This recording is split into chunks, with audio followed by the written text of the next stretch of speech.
Hey everybody, David Keyte here with your market update for October 12th, 2023. First chart we're going to look at is the cash versus finance transactions. Last month, the finance transactions were down over 30% from the month before, while cash transactions went up just a little bit. This is a sign of the rate increases. We had some people getting quoted in the 8% over the last month, and it's really slowing down the number of buyers in the buyer pool. Now, with that being said, there are still transactions happening, and the buyers who are participating have much less competition out there and are typically have greater motivation. The home prices refused to come down. We got the 8% rates. They were up from 7.25% to 8% last month, but yet the median home price increased, and so did the median price per square foot substantially. So this is really an interesting dynamic. We have rates going up and prices going up. Most people would think the opposite relationship would occur. Affordability is at all-time least affordable, yet prices continue to stay high. So some of the reasons for this are lack of inventory. We got 17 days on market for sold properties last month. So it's not super fast, but at the same time, a balanced market, we're looking at higher days on market. So still seeing things go quick, that are priced right and best quality.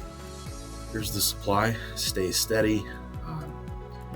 And one of the things we're noticing is that number of transactions is just going down, and it's much less than it had been years prior.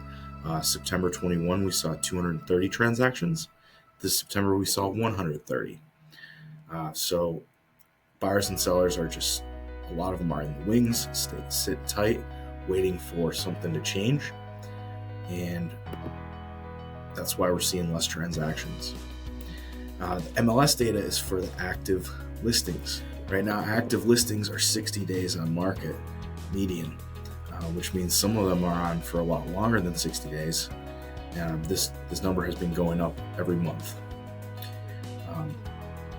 Of the 323 total listings, a little more than half have reduced the price, and the average size of reduction is 6%. So just setting some expectations for buyers and sellers. If the home hasn't sold in that first week or two, this is the kind of the number that the average is that we're seeing. Here's a mortgage rate chart, and this is putting the Mortgage Bankers Association's projections on here. We do see rates coming down. However, the question is when, because people were saying they were going to come down here. So I think what we're trying to prepare our clients for is rates may be higher for longer, and maybe higher for 8% for the next 2 years. 3 years. So really the question is if you can afford the property now, that's the question. A lot of folks have been unable to afford the property, and therefore they have to continue renting.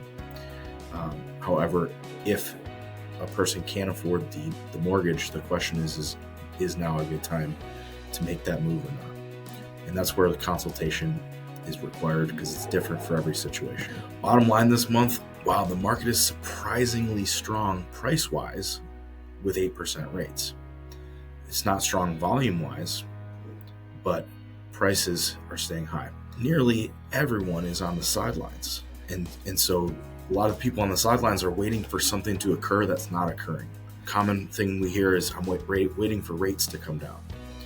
Well, one thing that Barry Habib statistic that he has quoted is that with a 1% reduction in mortgage rates, we see 5 million more buyers enter the buyer pool nationwide. And so if the rates are not really expected to come down anytime soon, and so there's just a lot of pent-up demand building. Right now we're in peak millennial home buying age. The average millennial is 33 years old. A lot of them are still sitting on the sidelines waiting. So the final point of the bottom line this month is the world turns. We're seeing inflation is happening in housing. Not only is it happening There's a sign on the road that McDonald's is hiring at $17 an hour. Gas is expensive. Groceries are expensive. Housing's expensive. Everything's more expensive, and we're seeing the effects of all of the monetary stimulus and all the money printing that's happened continue on. So that's a lot to digest. Hopefully there's something in there for your situation. If you'd like to schedule a in-person consultation to go over your goals and what you're seeing in your life, any agent from the Relo team will be happy to help.